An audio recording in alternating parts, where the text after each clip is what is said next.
They have been called Haikus of the Heart, which is an interesting tagline.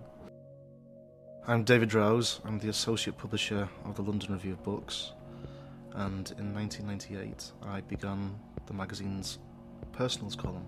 The London Review of Books is an intellectual magazine that's been going for 30 years, writing on science, philosophy, literature, culture, the arts. We've got an excellent reputation across the world. We're Europe's biggest selling literary magazine. We'd advertised in the column saying that we're going to start the Personals, and people were invited to send their lonely hearts. And I had all sorts of noble ideas for this column at the beginning, that people would talk about their love of Proust, or they would talk about their favourite poem, their favourite piece of Yeats. And instead, I like my women the way I like my kebab. Found by surprise after a drunken night out and covered in too much tahini. Before long I'll have discarded you on the pavement of life, but until then you're the perfect complement to a perfect evening. Man, 32, rarely produces winning metaphors. Box number 5362. It became a watering hole, really, for intellectuals to go there and let their hair down and maybe put on funny clothes and dance around a bit. It just became very, very silly from the word go. I used to be exactly 29 days ahead of my time. I've just wasted all that writing this ad. Currently I stand at just 3 hours. I'll spend that regretting not having stamps.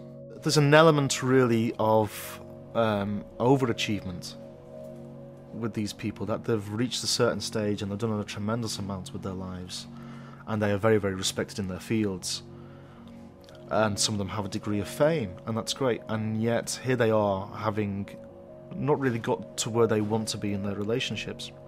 I used to have the sharpest mind in the land. Now I can't even find my pen. Wait, here it is. Pens and offers of sex, please, to retired professor, male, 71, box number 8308. And yes, they've got the nice jobs and they're running departments in universities, and that's great. And yet, there's an element that has never really paid off. I'd like to dedicate this advert to my mother, Difficult Cow, 65, who was responsible for me still being single at 36. Man, 36, single. Held at home by years of subtly emotional abuse and at least 19 fake heart attacks. I think mother is one of the most referred to things when people talk about the adverts. They're disturbed by how frequently mothers appear. And there was a guy who came out in the adverts, and it was the most tremendous way of coming out. And it was, my ideal woman is a man. Sorry, mother. These are great people. These are people I would have at my parties anytime, you know. I'm not saying I would marry them or have any sort of relationship with them, but nonetheless, they're entertaining for a couple of hours every now and again.